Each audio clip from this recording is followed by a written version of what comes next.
شرک اور بدعت یہ کیا چیز ہے؟ شرک اور کفر، اس میں کیا فرق ہے؟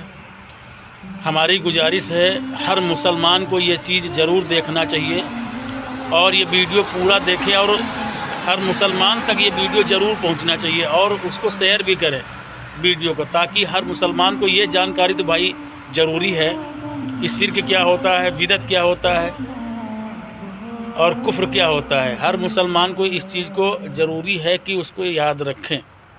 ویڈیو کو پورا دیکھیں بھائی، کیونکہ ویڈیو بڑا لمبا ہو جائے گا تھوڑا، لیکن دیر تک ہے۔ شرک کیا ہے اور شرک اور کفر میں کیا فرق ہے؟ اگر میں اس بات کو اس طرح لے کر آؤں کہ انسان کس کس طرح سے شرک کرتا ہے۔ بسم اللہ الرحمن الرحیم۔ فیصل بھائی، پہلے میں کچھ بہت ابتدائی نوعیت کی باتیں یہاں پر پیش کرنا چاہتا ہوں کہ اللہ تعالیٰ کے تمام انبیاء علیہم السلام نے جو دین پیش کیا ہے وہ دین اسلام ہے، بے شک، اور اللہ کے ہر نبی کی تعلیم میں ڈائریکٹیو پرنسپلز میں کبھی کوئی اختلاف نہیں رہا۔ یہاں تک کہ آپ غور کیجئے کہ بعض لوگوں کو اشتباہ ہو جاتا ہے کہ غیر اللہ کو سجدہ کرنا بھی شرک ہے، جبکہ اگر وہ سجدہ عبادت کی نیت سے ہو تو شرک ہے، تعظیم کی نیت سے ہو تو ہماری شریعت میں اللہ تبارک و تعالیٰ نے اسے حرام قرار دے دیا۔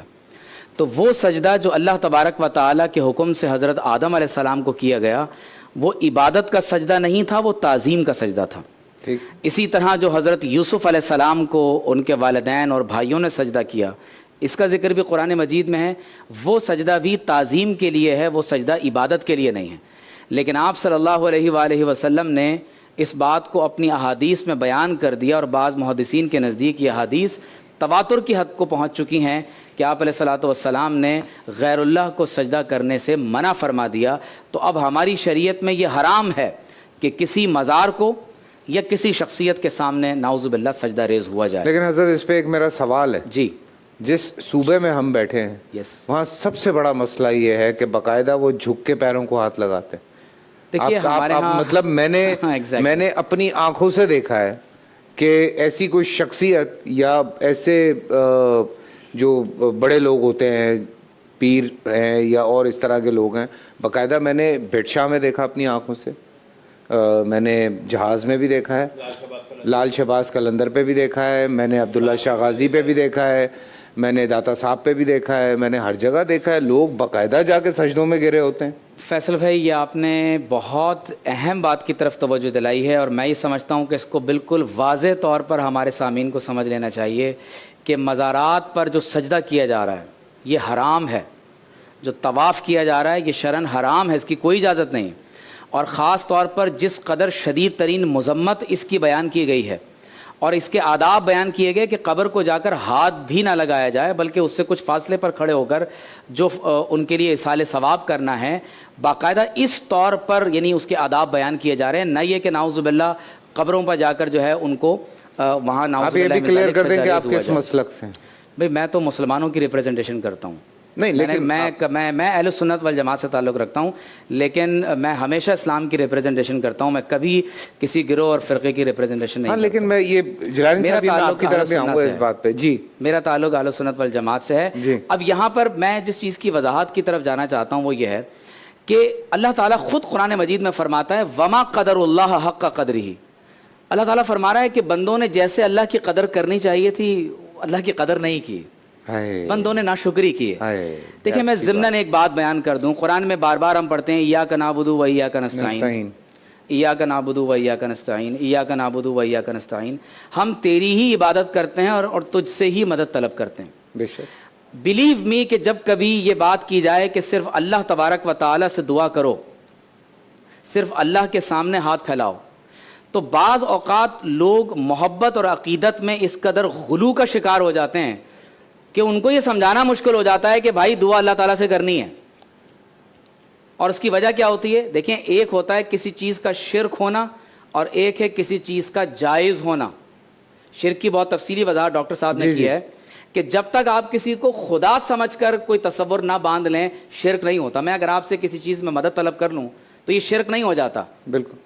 لیکن اگر کوئی کسی کو خدا سمجھ کے مدد طلب کرے گا تو نعوذ باللہ یہ انسان کو شرک کے دائرے میں داخل کر دیتا ہے۔ اس بات کو کلیئر کر لیں کہ خدا سمجھنے کا مطلب یہ ہے کہ آپ کسی As سے کچھ God. مانگ رہے ہیں, ایز گاڈ, آپ کسی سے کچھ مانگ رہے ہیں ایز گاڈ. As God. اگر خدا کے نہیں تصور مطلب کے ساتھ مانگا آپ جائے. ایک مزار پر ہیں یا آپ کسی جگہ پر ہیں کسی بندے کے سامنے, اور آپ کو یہ یقین ہے کہ مجھے ان سے ملے گا, وسیلے کی بات نہیں کر رہا میں, آپ اس یقین کے ساتھ سجدہ کر رہے ہیں کہ مجھے ان سے ملے گا. فیصل بھائی, ما فوق الاسباب اگر آپ کسی سے مانگتے ہیں, یہ تو اگر میں آپ سے مانگوں نا یہ ذرا مجھے ٹیشو اٹھا کے دے دیں, مجھے گلاس اٹھا کے دے دیں, تو یہ تو الگ اسباب بات نا. ہے. لیکن اگر آپ ما فوق الاسباب کسی سے مدد مانگتے ہیں تو پھر تو یہ شرک ہے. ہاں, اور آپ یہاں پہ نہیں ہیں اور پھر میں مانگ رہا ہوں. جی میں اس میں ایک یعنی میں اس کی میں وضاحت یہ بات ذرا کلیئر کروانا چاہ رہا ہوں کیونکہ لوگ اس پہ کہیں گے کہ دیکھیں ہم وسیلہ سے مانگ رہے ہیں. دیکھیں قرآن مجید میں اللہ تعالیٰ فرماتا ہے ادعونی استجب لکم, تم مجھ سے دعا کرو میں تمہاری دعا قبول کروں گا. اجیب دعوت الداعی اذا دعانی, یہ واضح سمجھ لیں کہ دعا صرف اللہ تبارک و تعالیٰ سے کی جائے گی, یہ واضح طور پر کلیئر کر لیں. اور اگر ہم بندوں میں سے کسی سے مدد طلب کرتے ہیں تو اپنی روزمرہ زندگی میں اللہ تبارک و تعالیٰ نے, آپ غور کیجئے کہ ہمارے لیے دنیا کو اسباب کا ہی ذریعہ بنایا ہے. ہم اسباب کے ذریعے سے ہی ایک دوسرے سے مدد طلب کرتے ہیں اور ہم آگے بڑھتے ہیں. لیکن یہاں پر یہ بات پیش نظر رہے کہ اگر کوئی شخص کسی شیخ سے یا مشائخ میں سے کسی سے اگر کوئی سوال کر لیتا ہے, کوئی بات طلب کر لیتا ہے, کوئی مدد مانگ لیتا ہے, تو اگرچہ وہ شرک نہیں ہوگا, لیکن اللہ تبارک و تعالیٰ کی بارگاہ کا ادب یہ ہے کہ صرف اللہ تبارک و تعالیٰ سے مدد مانگی جائے. ہمارے ہاں اس وقت سلسلہ یہ ہو گیا ہے کہ جب لوگوں کو اس بات کی طرف پش اپ کیا گیا کہ غیر اللہ سے مدد مانگنا جائز ہے, سر اتنا پش اپ کر دیا ہے اب لوگ اللہ سے مانگ ہی نہیں رہے ہیں. اب لوگوں کا رجحان اللہ تعالیٰ کی طرف نہیں ہوتا. جو بالکل جاہل نیری عوام ہے, جب ان سے یہ بات کہی جائے کہ اللہ تبارک و تعالیٰ سے دعا کرو تو نتیجہ یہ نکلتا ہے وہ کہتے ہیں اللہ سے دعا کرو, بھائی ہم تو فلاں سے مانگتے ہیں. تو میں یہ واضح طور پر کہنا چاہتا ہوں, یہی تو کرتے تھے. میں واضح طور پر یہ کہنا چاہتا ہوں کہ جو لوگ مزارات پر جا کر اولیاء سے سوال کرتے ہیں کہ ہمیں یہ عطا کر دیں, ہمیں بیٹا, یہ حرام ہے, یہ ناجائز ہے, یہ اللہ تبارک و تعالیٰ کی بارگاہ کے آداب کے منافی ہے. جس طرح سے لفظوں کا چناؤ حضور علیہ الصلوۃ والسلام کی بارگاہ میں ادب کا تقاضا کرتا ہے. ہم کہتے ہیں صحابہ کرام حاضر ہوئے, آپ صلی اللہ علیہ وسلم نے فرمایا, سبحان اللہ, حضور علیہ الصلوۃ والسلام کی بارگاہ میں ہم اپنی عرض پیش کر رہے ہیں, آقا علیہ الصلوۃ والسلام عطا فرما رہے ہیں, انما انا قاسم واللہ معطی, اللہ تبارک و تعالیٰ عطا کرتا ہے, تقسیم بارگاہ مصطفیٰ سے ہو رہا ہے صلی اللہ علیہ وسلم. تو یہ بات ہمیشہ پیش نظر رہے کہ یہ جو مزارات پر جا کر کے مجھے بیٹا دے دیں, مجھے بیٹی دے دیں, اور اسی طرح آگے بڑھ کر میں اتنی چادریں آپ کے مزاروں پہ چڑھاؤں گا, سر اللہ تبارک و تعالیٰ کی توحید کا تصور لوگوں کے ہاں دھندلا سا ہو گیا ہے. میں چند آیات یہاں پر پڑھنا ضروری سمجھتا ہوں تاکہ ہمارے لیے چیزیں واضح ہو جائیں. اللہ تبارک و تعالیٰ قرآن مجید میں بہت واضح طور پر ہمارے لیے ارشاد فرماتا ہے, وَمِنَ النَّاسِ مَن يَتَّخِذُ مِن دُونِ اللَّهِ أَندَادًا, لوگوں میں سے بعض ایسے بھی ہیں جو اللہ کو کسی کو مد مقابل بنا دیتے ہیں. وَلَمْ يَكُنْ لَهُ كُفُوًا أَحَدٌ, اللہ کا کوئی برابر نہیں ہے. لیکن کچھ لوگ ایسے ہیں جو اللہ کا ند, کفو, برابر بنا دیتے ہیں. يُحِبُّونَهُمْ كَحُبِّ اللَّهِ, ان سے ایسی محبت کرتے ہیں جیسی اللہ سے محبت کرنی چاہیے. وَالَّذِينَ آمَنُوا أَشَدُّ حُبًّا لِلَّهِ, جو ایمان والے ہیں وہ شدید ترین محبت صرف اللہ تبارک و تعالیٰ سے کرتے ہیں. اللہ تبارک و تعالیٰ فرماتا ہے کہ یا اہل الکتاب لا تغلو فی دینکم, اے اہل کتاب اپنے دین میں, اپنے مذہب میں غلو نہ کرو. یہود نے غلو یہ کیا کہ مسیح علیہ السلام کی نبوت اور رسالت کا انکار کر دیا. نصارہ نے غلو یہ کیا کہ عیسیٰ علیہ السلام کو نعوذ باللہ is God, third person in Trinity, God is father, Jesus is the only begotten son of God, اور روح القدس کو ایک ہولی گوسٹ کے طور پر انہوں نے تھرڈ پرسن ان ٹرینٹی مان لیا. تو یہ بھی شرک اور کفر کی ایک قسم ہے. اس لیے اللہ تعالیٰ فرماتا ہے کہ لقد کفر الذین قالوا ان اللہ ثالث ثلاثہ, کہ جن لوگوں نے کہا کہ خدا تین میں سے تیسرا ہے, انہوں نے شرک کا ارتکاب کیا. ہمارے ہاں ہندوستان میں جو آپ مزارات کے اوپر عموماً یہ ایشوز دیکھ رہے ہیں, اس کی وجہ یہ ہے کہ ہم پر ہندو کلچر بہت زیادہ اثر انداز ہوا ہے. کمپٹیشن جو ہندو کلچر ہے اس کے بہت زیادہ اثرات ہیں, سکھ ازم کے بہت زیادہ اثرات ہمارے اوپر ہیں. میں یہ گزارش کروں گا کہ بالخصوص شرک اور کفر کے تناظر میں یہ بات واضح طور پر سمجھیں کہ اس عقیدے کی بنیاد پر ایک ورلڈ ویو ڈیولپ ہوتا ہے. جب آپ توحید کی بنیاد پر اپنے عقیدوں کو یعنی آگے بڑھاتے ہیں, یہ اصول ہے, اللہ تعالیٰ کی توحید یہ اصل الاصول ہے, باقی جتنے عقائد ہیں وہ اس کی فرع ہیں. اب یہ بات غور کیجئے گا کہ جب میرا پرسپیکٹو آف لائف میرا ورلڈ ویو توحید پر مبنی ہے تو میں اب کائنات کی ہر چیز کو اللہ تعالیٰ کی بندگی کی ریلیشن شپ میں دیکھوں گا کہ یہ بندہ ہے، خدا نہیں ہے. ہاں یہ چیز اگر میرے لیے مومد اور معاون ثابت ہو رہی ہے تو یہ فی ذاتی ہی اپنے اندر یہ اثر نہیں رکھتی، اس میں یہ اثر اللہ تبارک و تعالیٰ نے پیدا فرما دیا ہے. بے شک بے شک. اور دوسری بات یہ ہے کہ وہ معاشرے جو شرک پر مبنی ہوتے ہیں، اگر نعوذ باللہ کوئی معاشرہ یہ تصور رکھتا ہے کہ فلاں طبقہ خدا کے سر سے پیدا ہوا ہے، فلاں طبقہ خدا کے بازوؤں سے پیدا ہوا ہے، فلاں طبقہ خدا کے رانوں اور پیٹ سے، اور فلاں طبقہ خدا کے پیروں سے پیدا ہوا ہے، تو ان میں پھر شدر، چنڈال، ڈوم، انٹچیبل، اس طرح کی ذات پات، رنگ نسل کے افتراق اور انتشار پیدا ہوتے ہیں. اسلام میں آپ کو جو برہمنزم نظر نہیں آتا، اسلام کے اندر جو ویش کھشتری اور شدر جیسی ذاتیں ہمارے ہاں موجود نہیں ہیں، تو اس کی بنیادی وجہ یہی ہے کہ ہم توحید کے تصور کے، عقیدے کے علم بردار ہیں. صرف ایک آخری بات میں یہاں پر یہ ضرور کہنا چاہوں گا، پھر اب آپ اس پر مزید گفتگو کریں، کہ اگر آپ خاص طور پر قرآن مجید کا مطالعہ کریں تو جمیع انبیاء علیہم السلام اپنی الوہیت کی نفی کریں گے. قال انی عبد اللہ، حضرت مسیح علیہ السلام ماں کی گود میں فرما رہے ہیں، آتانی الکتاب وجعلنی نبیا، اور خود اللہ تعالیٰ فرماتا ہے کہ لو کان فیہما آلہۃ الا اللہ لفسدتا، اگر آسمانوں اور زمینوں میں اللہ کے سوا بہت سارے معبود ہوتے تو نتیجہ کیا ہوتا؟ فرمایا یہ آسمان و زمین کا نظام فساد برپا ہو جاتا.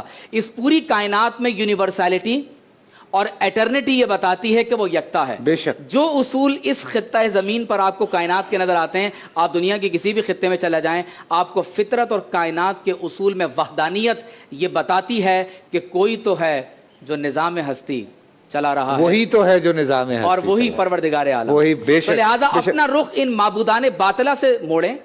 ما کان ابراہیم یہودیاں ولا نصرانیہ ولکن کان حنیفا مسلما. اب آپ غور کیجئے، وما کان من المشرکین، آپ شرک کرنے والوں میں سے نہیں تھے. یہودیوں نے کہہ دیا وہ یہودی تھے، نصارہ نے کہہ دیا وہ نصرانی تھے. یہ ایسے ہی ہے کہ آج کوئی نعوذ باللہ یہ کہہ دے کہ آپ صلی اللہ علیہ وسلم نعوذ باللہ من ذالک دیوبندی تھے یا بریلوی تھے. ایگزیکٹلی یہ اسی طرح کی مثال ہے. تو اللہ تعالیٰ فرماتا ہے ما کان ابراہیم یہودیا ولا نصرانیہ ولیکن کان حنیفا مسلما. وہ تمام کائنات کی اشیاء سے اپنا رخ موڑ کر اللہ تعالیٰ کی بارگاہ کی طرف اپنا رخ کرنے والے تھے. میں یہ گزارش کروں گا کہ آج امت مسلمہ کو ضرورت ہے، اگر آپ ایک کر سکتے ہیں نا سر امت کو، تو وہ توحید کا تصور ہے، وہ حضور علیہ الصلوۃ والسلام کی رسالت اور محبت کا تصور ہے. جتنا منقسم ہوتے رہیں گے اللہ اور اس کے حضور سے دور ہوتے چلے جائیں. سبحان اللہ سبحان اللہ. لیکن ہاں میں ایک بات یاد ضرور کروں گا، دیکھیں یہ ایک حقیقت ہے، کچھ لوگ اس چیز کو مس انڈرسٹینڈ نہ کر جائیں. اللہ کے پیاروں سے پیار کرنے کا بھی حکم ہے، اور اللہ کے جو پیارے ہیں جب آپ ان سے پیار کرتے ہیں تو اللہ کو بہت اچھا لگتا ہے. تو ٹھیک ہے، پیار کریں، ایصال ثواب کے لیے دعا کریں، غلو نہ کریں. سر میں آپ کو کیا بتاؤں، اس وقت نعوذ باللہ من ذالک یہ جو ہمارے ہاں معاشرے میں پیری فقیری میں ہو رہا ہے، سر لوگ اپنا ایمان کھو دیتے ہیں. فَلْيَعْبُدُوا رَبَّ هَذَا الْبَيْتِ الَّذِي أَطْعَمَهُم مِّن جُوعٍ وَآمَنَهُم مِّن خَوْفٍ. آپ بیت ابیض کی عبادت کریں گے تو نہ بھوک میں کھانا ملے گا، نہ خوف میں امن ملے گا. ہم آج بھی بہت ساری جگہوں پہ جاتے ہیں، لوگ آ کے پیروں میں پڑ جاتے ہیں. آپ خود کہیں چلے جائیں، کیونکہ اللہ تعالیٰ نے آپ کو یہ موقع دیا کہ آپ اس سنت کو لے کے چل رہے ہیں جو کہ حضور پاک کی سنت ہے، تو آپ لوگوں کی حلیہ کو دیکھ کے لوگ آپ کے ویسے ہی آپ لوگوں کے پیروں میں آ جاتے ہیں. تو یہ زیادہ ضروری نہیں ہے کہ لوگوں کو یہ سمجھایا جائے کہ بھائی یہ تم لوگ جو ہمارے پیروں میں پڑتے ہو یہ تو کلچرلی. فیصل بھائی جب سے کمرشلائزیشن ہوئی ہے نا چیزوں کی، اور فائنینس انوالو ہوا ہے، تو یہ ساری اسی کے نتائج ہیں. میں پہلے بھی ابتدا میں نے کہا اللہ تعالیٰ سے مانگنا بہت مشکل ہو گیا ہے. یعنی آپ نوٹ کیجئے کہ اللہ تعالیٰ جب خود فرما رہا ہے کہ وما قدر اللہ حق قدری، اہل کتاب کو ہم ایڈریس کر رہے ہیں کہ قل یا اہل الکتاب تعالوا الی کلمۃ سواء بیننا وبینکم الا نعبد الا اللہ ولا نشرک به شیئا ولا یتخذ بعضنا بعضا اربابا من دون اللہ. تین باتیں بڑی امپورٹنٹ بیان ہوئی ہیں فیصل بھائی. دیکھیں جی، ہم اللہ کے سوا کسی کی عبادت نہیں کریں گے، اللہ کے ساتھ کسی کو شریک نہیں ٹھہرائیں گے، اور ہم اللہ تعالیٰ کے سوا کسی کو اپنا رب نہیں بنائیں گے. تو رب بنانا کیا ہوتا ہے؟ حلال و حرام کا اختیار کسی کو دے دینا. تو اس وقت جس سچویشن سے ہم لوگ گزر رہے ہیں، بالخصوص جو ہمارا پاکستان میں وہ دیہی علاقہ جات کے جہاں جہالت بہت زیادہ ہے. دیکھیں یہ جو اچانک ایک قبر کہیں سے ظاہر ہو جاتی ہے، ایک عورت کے اوپر حاضری ہو جاتی ہے. یہ ڈیفنس کلفٹن میں کیوں نہیں ہوتا؟ یہ زیادہ تر ان علاقوں میں ہو رہا ہے کہ جہاں پر غربت ہے, جہاں پر لوگوں کے فائنینشیل ایشوز ہیں, تو اس طرح کے علاقوں